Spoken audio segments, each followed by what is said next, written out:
a criticism that there's a betrayal of national sentiment. I don't think, honestly, that cricket should be made to bear the burden for attacks on minorities in Bangladesh. My own view very clearly about this matter is that we should try and insulate some areas from others. We are certainly reaching out to Bangladesh and urging them to do the right thing to protect and look after their minorities. And that's very important. That messaging must continue.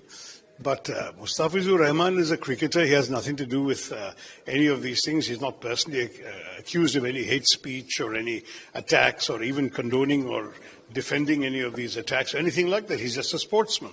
So I think mixing these two things up is simply not fair. If we end up being a country that isolates all our neighbors and says nobody's going to play with any of them, how does it do us any good as a country? We need a big heart and a big mind in these matters. My gut instinct says that we should certainly not let politics come into a decision like this. It's a purely sporting decision. Now, to my mind, this whole thing is unnecessarily drummed up controversy. Those who have to do these things for political purposes will do them. But let's think of it from the point of view of both a cricket player and a cricket-watching, cricket-loving public in India. Do you think that when they see a fast bowler coming in to bowl, they are imagining him in any way implicated with incidents that may have happened in his country?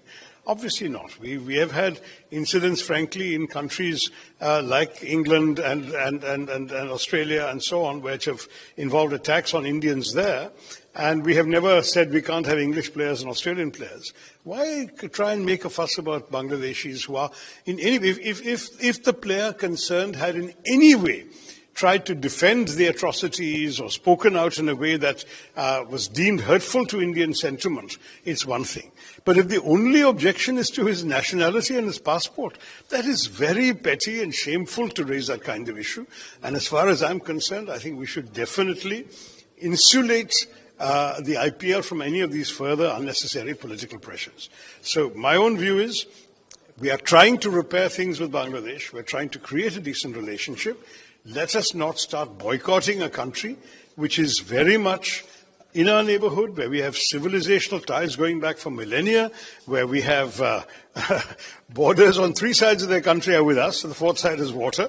So please understand that we cannot think in terms of dream in terms of isolating them or cutting them off. We have to play with them and enjoy them and at the same time do the diplomatic work necessary to ensure that the kinds of incidents that Indians are concerned about do not recur. I've not heard that comment, but frankly, we have had some, as you know, deeply unpleasant experiences, and that's not what we would like to have seen from a good neighbor.